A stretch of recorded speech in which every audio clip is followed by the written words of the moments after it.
David Whitlock had spent most of his adult life avoiding the town of Greywater Reach. It wasn't on any official map, not anymore, though a few faded paper charts still marked its position between a ragged stretch of cedar forest and a lake that looked more like a dark bruise than a body of water. His parents had lived there once, long enough to leave behind a house and a handful of memories he tried not to revisit. But when the legal notice arrived informing him that the property was now solely his, something in him clicked, a pressure, a pull, a strange certainty that he had to return. Not to reminisce, not to grieve. To confirm something he had always suspected but never dared to articulate. Greywater Reach wasn't a place where things simply happened. It was a place where things lingered. The gravel road leading in was nearly swallowed by overgrowth, the trees crowding so close overhead that the sky became a thin strip of dusk. His car crawled forward, tires crunching through the silence. No birds, no insects. Even the wind seemed to skirt the area, as though afraid to trespass. When David finally reached the clearing where the house sat, he had the disorienting impression of stepping into a memory he didn't remember making. The house had changed, more rot, more sagging beams, but it was exactly as he'd always imagined it in nightmares. And beyond it, barely visible through the tree line, was the lake. Greywater Lake had no inlet, no outlet, and no official measurements. Locals used to say it had no bottom either, only darkness. When he was a child, his parents forbade him from going near it, claiming the ground was unstable. But he remembered glimpses, the surface too still, too reflective, too dark. Like a sheet of polished obsidian. He inhaled slowly and gathered his bags. He would stay for one night. Just one. Long enough to sign the documents, verify the property, and leave. But he already knew the story wouldn't bend to his plans. Places like Greywater Reach had their own way of telling time.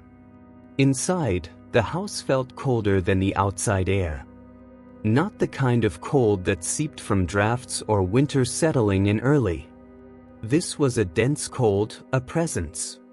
Dust lay thick over the floorboards, except for a faint trail that drifted from the doorway toward the hallway, as though something, or someone, had dragged lightly through it. David froze. No animals could get in, the doors were intact. No people had keys besides him. He told himself it didn't matter. Houses shifted, dust moved, shadows played tricks. All of that was expected.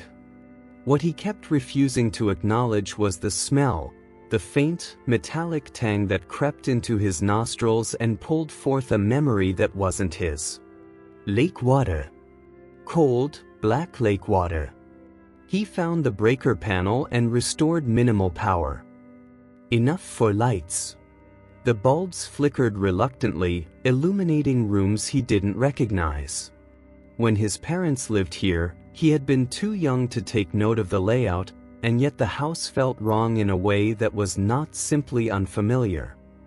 As though walls had shifted over the years, subtly rearranging themselves the way a sleeping body adjusts without waking. After an hour of unpacking essentials, David noticed that the house had grown quieter. Not in the natural way nighttime brings quiet, rather, in a way that felt intentional. As though the building was waiting for him to stop moving. He ignored the tightening sensation in his chest and made his way to the back door. He needed to see the lake before daylight vanished completely. Needed to know whether his childhood impressions had been exaggerations. The path behind the house was narrow and appeared recently used, though he couldn't imagine by whom. Footprints? No. But the soil was unsettled, disturbed as though hands or dragging weight had passed through. The trees seemed to bend over the path, shoulders hunched, listening. When he reached the lake clearing, he stopped breathing. Greywater Lake was smaller than he remembered, but darker than any natural water should be. No reflection shone on its surface, not the sky, not the trees, not him. The air around it felt colder, thick like gel, and there was a faint mist even though the night was dry. He crouched near the edge, trying to peer into the water. No ripples. No depth. Just pure, consuming black.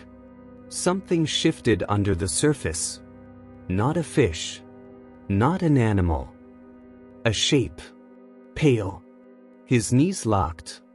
He waited for bubbles, for movement, for anything that would let him rewrite what he'd seen. But the lake remained still. So still that it seemed like a photograph rather than water. And the pale shape, that fleeting impression, could have been a trick of failing light. Except the cold around him deepened as though the lake was exhaling. He stepped back. Enough curiosity for one night. The house felt safer now, even with its strange coldness. He turned to leave. Behind him, something broke the surface with a tiny, deliberate sound. A fingertip-like ripple. He didn't look back. Not then. By the time he re-entered the house, the silence felt heavier, and David couldn't shake the feeling that something had followed him. Not physically, he had seen nothing on the path, but something in the atmosphere had changed, as though the lake had extended an unseen thread and tied it to his spine. Inside the kitchen, he poured himself a glass of water, hands trembling slightly. As he lifted the glass, he noticed movement at the edge of his vision. A shadow. Long standing just inside the hallway. He spun, heart pounding. Nothing. Only the dusty corridor stretching into gloom. He exhaled slowly. Stress. Fatigue. Old trauma reawakening. That was all. But when he turned back to the counter, the glass he'd set down was no longer where he'd placed it. It had shifted 3 inches to the left. Still near the edge, as though touched by unseen fingers. The cold thickened. And from somewhere deep in the walls, a soft, deliberate drip echoed. 1, 2, 3, slow, steady, like water falling in a place where water should not be. Then it stopped. Completely. David stood motionless, listening to the vast, unnatural silence fill the house. Something was awake. David didn't sleep. He tried. He lay on the narrow bed in what must have been his childhood room, stared at the peeling ceiling, counted his breaths, but the house refused to let him slip under. Every time his eyelids drifted shut, a faint sound rose somewhere in the structure. Not loud. Not threatening. Just precise. Too precise to ignore. A creak exactly 3 steps from his door. A soft tap-tap-tap on the downstairs window. A long exhale, like a sigh, traveling through the vents. Near dawn, when the shadows grew lighter but did not recede, he gave up. He rose, rubbed his gritty eyes, and dressed quickly. He needed air. He needed distance from the claustrophobic cold pressing through the walls. But most of all, he needed a plan. Staying here for several nights was no longer an option. He would inspect the property in the daylight, confirm whatever the legal office required, and leave before the next sunset. He stepped into the hallway, expecting the same dust-covered floor he'd seen the evening before. Instead, he found a set of marks. Thin. Parallel. Running along the wall in long, uneven strokes. As though something with long fingers had dragged itself toward the staircase. The scratches weren't deep enough to be claw marks, not from an animal. These were deliberate. Searching. He stared at them for several seconds, pulse climbing. He told himself he was misinterpreting. Old wood. Settling. But the cold lingering at the back of his neck made that lie difficult to swallow. Still, he forced himself down the stairs. The kitchen was just as he'd left it, except for the water on the counter. A circle of moisture, as though the glass had been sitting there recently. But he hadn't touched it since last night. He leaned closer, inspecting the droplets. They were too clear. Too fresh. He touched one gently with his fingertip. Freezing. Not cold from room temperature, cold like the lake. He wiped his hand on his jeans, throat tightening. Enough. Time to leave the house and get daylight on his skin. Outside, the morning was unnaturally still. Mist clung to the trees even though the air carried no humidity. The forest surrounding the property felt both familiar and estranged, as though it had grown inward during the night. He headed for the driveway, intending to check his car before anything else. The hood was damp with condensation, but not like ordinary morning dew. This water was thicker, sticky almost, like residue from fog that had wet. He brushed some off and sniffed it. No smell. But it clung to his fingers like thin oil. He ran the engine. It started. That alone sent a small wave of relief through him. Then he heard the splash from behind the house. A single, heavy sound, something striking water with force. He froze. The lake. He should ignore it. He should leave now, return to town, and hire someone else to deal with whatever this place demanded. But the splash came again. And this time, it sounded closer. His breath quickened. The lake was at least 50 meters behind the house. Nothing from it should sound this near. He shut off the engine. Against all sense, he walked toward the noise. The path was darker today, though the sun was rising. The trees leaned more aggressively, their branches like arms arching inward. The earth beneath his boots felt soft, not mud, not rot, but something looser, almost as though the ground had been recently disturbed. When he reached the lake clearing, he saw the ripples. Large ones. Something had surfaced, then retreated below with enough strength to send concentric circles racing outward. He approached the shore cautiously, stopping just before the soil darkened into the wet band marking the lake's reach. The water was still ink black, but now small bubbles rose near the center, breaking the surface with faint pops. Then, slowly, something pale emerged. Not a face. Not at first. More like a piece of cloth or flesh. Smooth, almost luminous, drifting upward with an eerie grace. He leaned forward without realizing it, eyes straining to understand. The pale shape rotated. A forehead. Then the curve of an eye. Then another. A face. Its eyes were closed, as though peacefully sleeping just beneath the water, suspended as if held by invisible hands. David stumbled back, choking on his breath. The face did not belong to anyone he recognized. But it wasn't decomposed. It wasn't swollen or gray the way a real drowned body would be. It was pristine. Preserve. As though the lake were holding it in stasis. The eyelids flicked open. He fell backward onto the dirt, scrambling away. The eyes beneath the water were pale, almost white, yet they locked directly onto him. No expression. No emotion. Just awareness. Then the face sank without a ripple. The lake returned to stillness instantly, unnaturally, like a stage curtain dropping. He bolted back to the house. Inside, his hands shook uncontrollably. He reached for his phone to call for help, for anyone, but the signal icon was gone. No service. No emergency connection. A floorboard creaked behind him. He spun. At the far end of the hallway, a figure stood. Tall. Human-shaped. Its body dark as a shadow cast against deeper darkness. No features. No edges. Just a human outline filled with shifting, smoky black. But its hands were pale. Too pale. Like the face in the lake.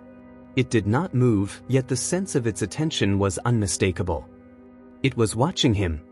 The house groaned softly, like exhaling after holding its breath.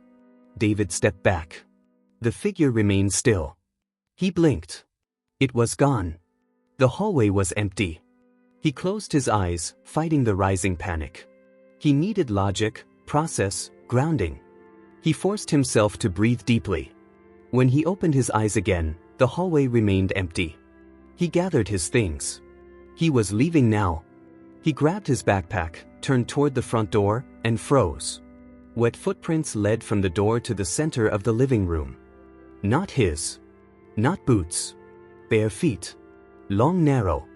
Dripping as though whoever made them had walked straight from the lake into the house. The tracks stopped abruptly, as if the person, or thing, had simply vanished into the air. A drop of cold water landed on the back of his neck. He jerked upward. The ceiling directly above him was dry. He touched the spot on his skin. The droplet was as cold as ice. A whisper drifted through the room. Not words. Just breath. A slow inhalation. The same inhalation he'd felt at the lake. Something here was connected to that water. Bound to it. Reaching for him. And whatever it was no longer content to remain outside. David backed away from the living room, careful not to step on the wet footprints. Each print glistened faintly in the dim light, holding their shape too perfectly, as though the water wasn't evaporating at all. The cold on the back of his neck lingered, a thin thread of lake chill clinging to his skin. He forced himself toward the staircase. If he couldn't leave the property yet, he at least needed height, space between himself and the thing that had entered the house. Halfway up the stairs, he paused. The air felt different here. Denser. He could almost taste moisture, like mist that hadn't fully formed. The wooden steps creaked under his weight, each sound sharp enough to echo through the entire structure. Something in the house responded to the noise, a faint shift of pressure, like movement behind walls. When he reached the top landing, he turned toward the bedroom, thinking he might barricade himself inside long enough to gather composure and think rationally. But as he approached the door, he stopped dead. The door was open. He had closed it when he'd left earlier. Inside the room, the air looked darker than the hallway. Not shadowed, darkened, as if the atmosphere had been diluted with ink. He reached for the light switch, flicking it once. Nothing. He flicked it again. Still nothing. He stepped back. The house's electricity had been working earlier. Something was draining the current, pulling power away like a living vacuum. He turned to retreat, a soft sound drifted from the bedroom. Rippling. Water moving. He stumbled backward into the hallway. His pulse hammered against his throat. He didn't want to look. He didn't want to see what would step through the doorway or emerge from the darkness inside. But the sound grew louder, closer. Water lapping gently against a shore that didn't exist here. Then came the breathing. Slow. Deep. Familiar. The same inhale he had heard at the lake. He clutched the railing, forcing himself down the stairs even though every movement made noise that felt like a beacon. When he reached the bottom, he glanced again at the wet footprints. They hadn't faded. If anything, they looked fresher. New droplets appeared at the edges, as though the feet that created them were still nearby. He decided he couldn't remain inside. Whatever inhabited this house, whatever had come from the lake, did not want him to stay. Or worse, it wanted him to. He grabbed his jacket from the sofa arm and headed to the front door. The handle was cold. Not normal cold. Bone-deep cold, like metal left in winter snow. He twisted it. It turned easily. The door opened. Outside, morning had brightened, yet the mist around the property seemed thicker, refusing to disperse. He stepped onto the porch cautiously, scanning the tree line. No movement. No figures. Just a heavy stillness pressing on every surface. He headed for his car again, determined to try one more time. The ground crunched under his boots. But halfway across the yard, he stopped. Something stood behind the car. A shape. Tall. Unmoving. Not entirely solid. More like a shadow that had been peeled from a person and set upright. The same smoky density he had seen in the hallway. The same pale hands now visible at its sides. David's breath froze in his chest.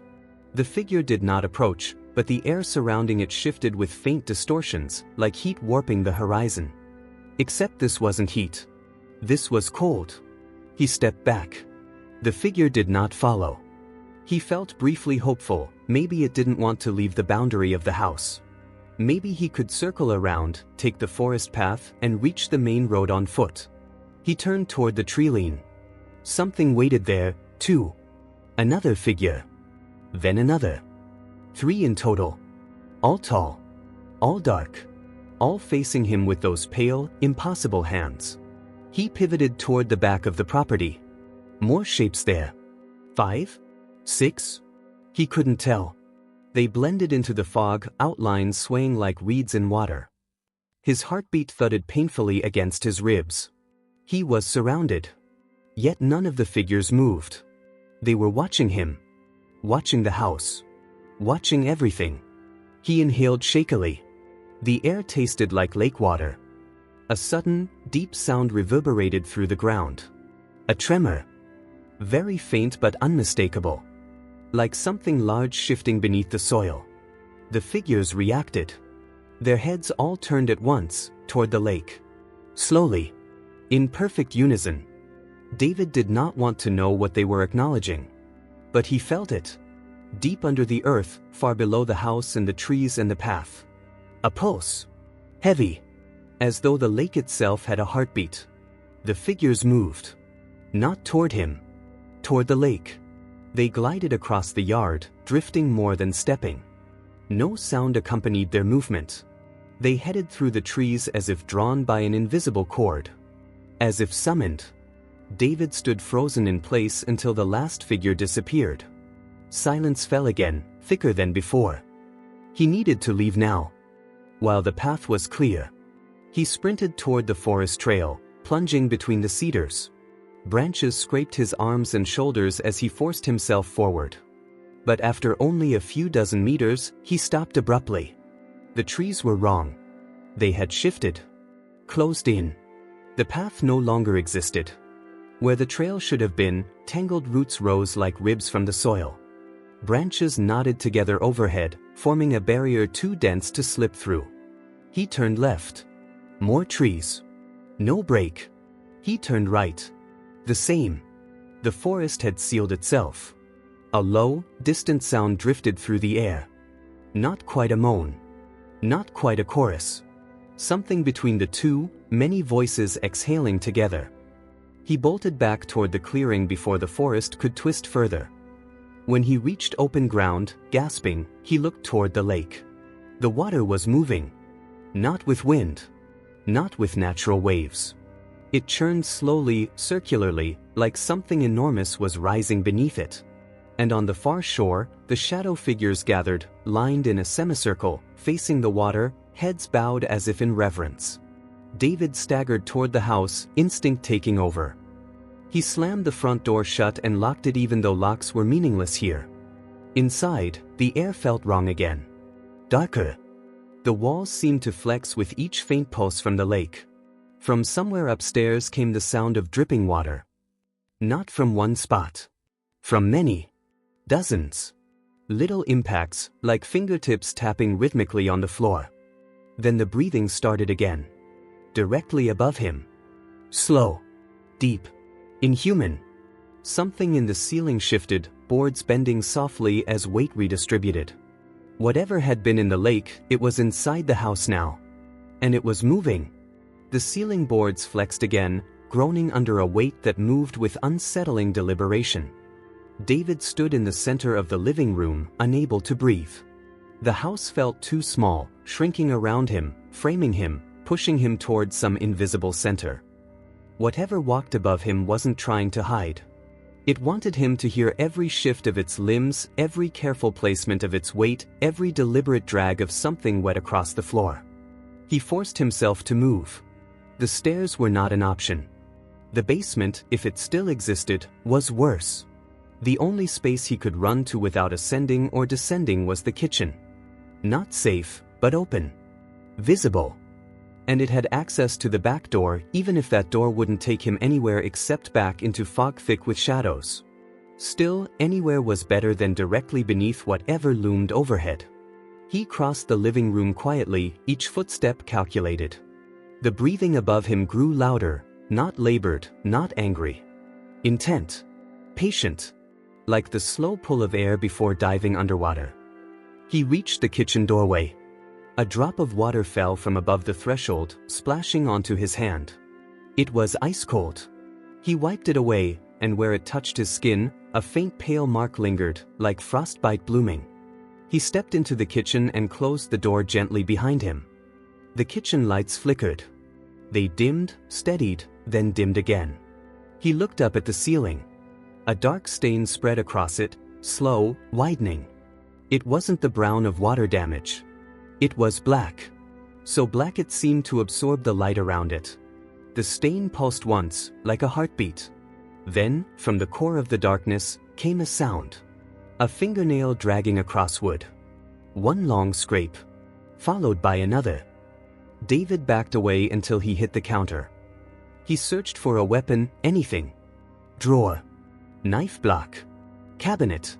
But the moment his hand closed around the handle of a butcher knife, the entire house exhaled. The lights went out. Darkness swallowed him whole. He froze, listening. His own breathing sounded too loud. Too frantic. He tried to slow it, but the house seemed to listen, attuning itself to every rapid inhale, every terrified exhale. Then, a whisper. Not words, but movement. The soft patter of something descending the stairs. 1 step. 2. 3. Slow. Wet. Measured. The figures outside had been silent.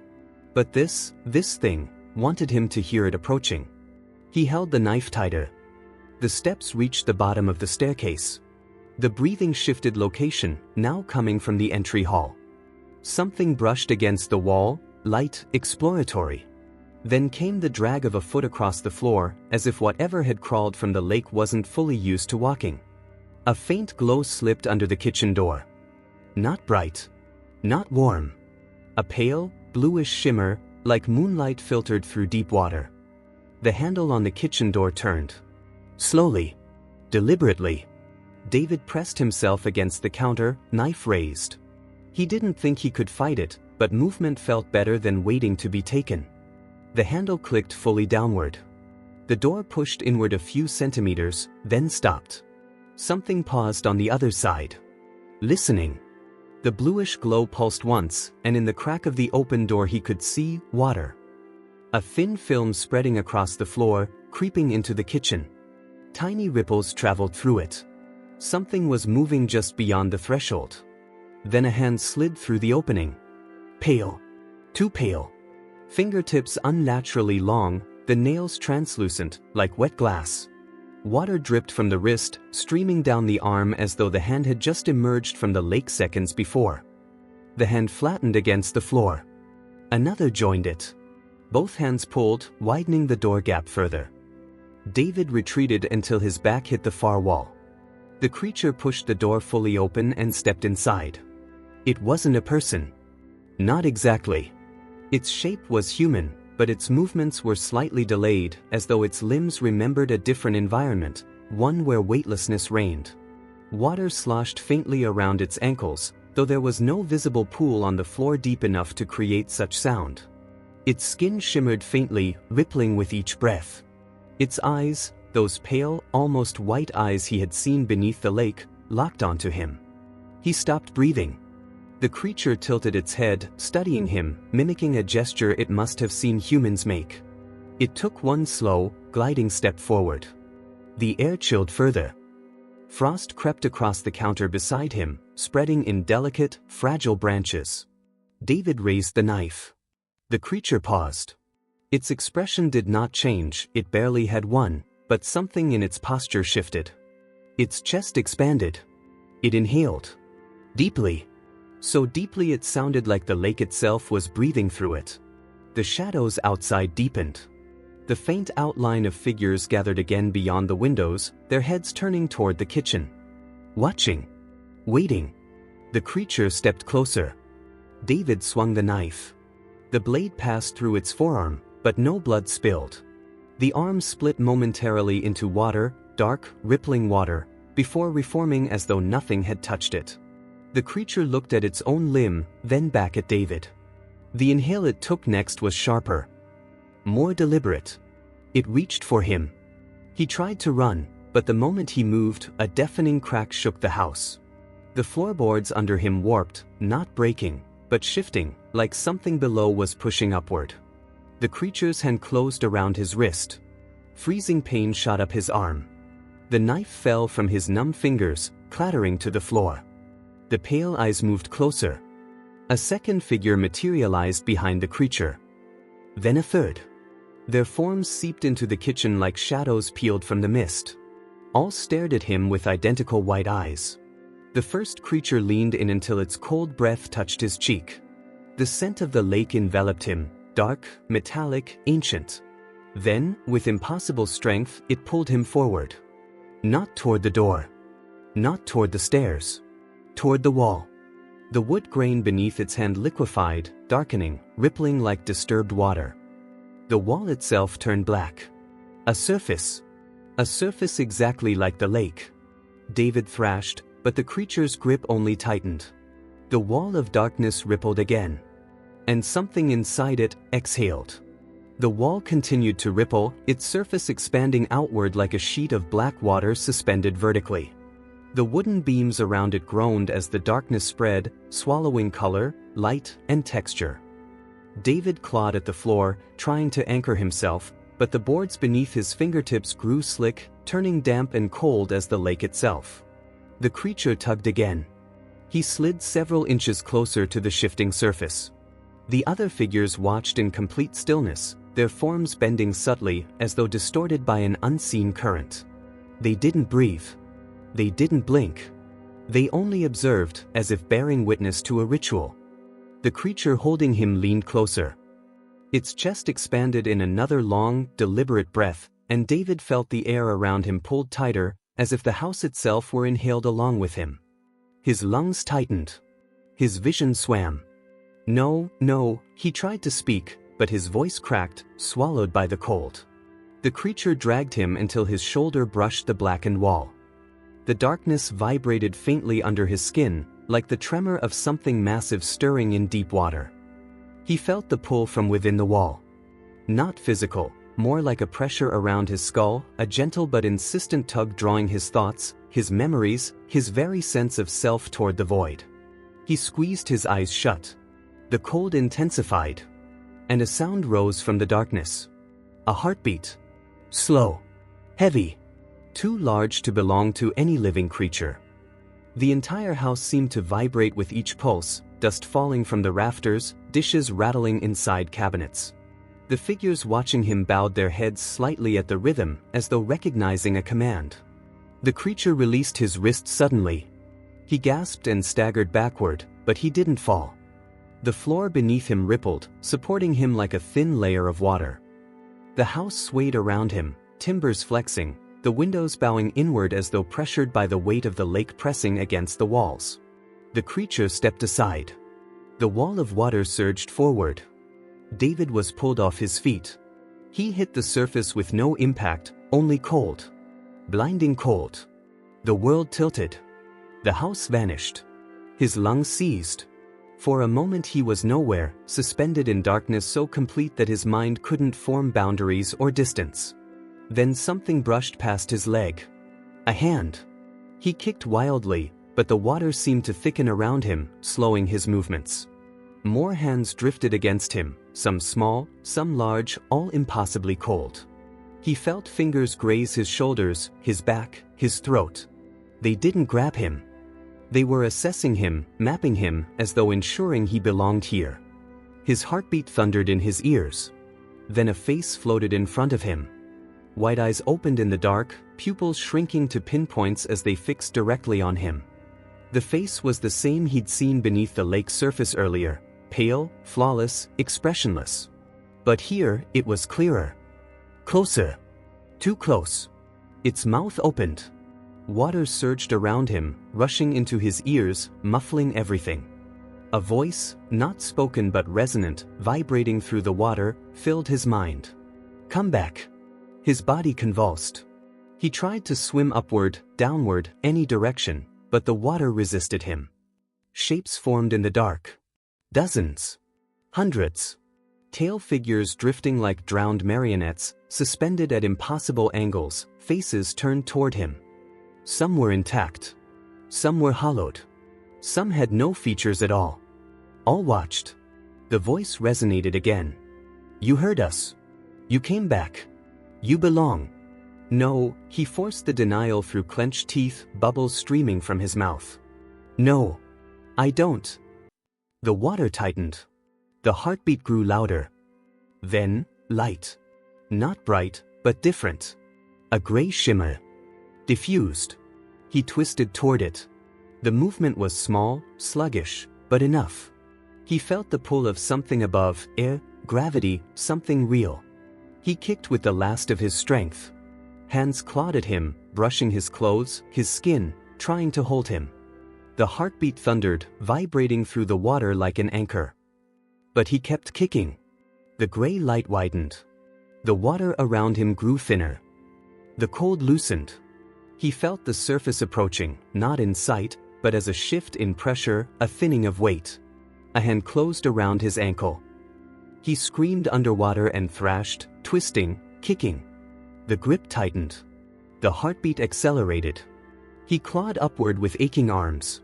His fingers brushed air, real, breathable air. The hand yanked hard. His body jerked downward. But at the same moment, something above him cracked violently, wood splitting, nails tearing free. A surge of light flooded the darkness. The house was rupturing. The surface barrier between the physical world and the lake's depth convulsed. The grip on his ankle faltered. David burst upward. Cold air hit his face like a slap. He coughed violently, collapsing onto solid ground, real ground. Wood beneath him. The kitchen floor. He lay gasping, soaked, trembling, staring up at the ceiling, which was cracked but no longer blackened. The dark stain had retreated, leaving only warped boards. The house was still. Silent. He pushed himself upright slowly. The knife lay near him on the floor. The kitchen door was half open. Fog drifted in. He looked toward the hallway. No footprints. No figures, no breathing. The house was empty. He staggered to the front door, flung it open, and nearly collapsed again when he saw the yard. The fog was gone. The car was untouched. The tree line was still. And the shadow figures were nowhere in sight. He didn't hesitate. He ran to the car, slid into the driver's seat, and turned the key. The engine roared to life immediately. He reversed down the gravel path so fast the tires screamed. Only when he reached the main road, real asphalt, real sunlight, did he finally look in the rearview mirror. The trees stood still. The fog did not follow. Greywater Reach looked like any other abandoned town swallowed by time. He kept driving until the road straightened, until he reached a strip of highway where the world felt real again. Only then did he speak aloud. "Never again," he whispered. But deep in his chest, he felt it. A cold spot. A faint, slow pulse. Something that had followed him out of the lake. Something that was now inside him. Listening. Waiting.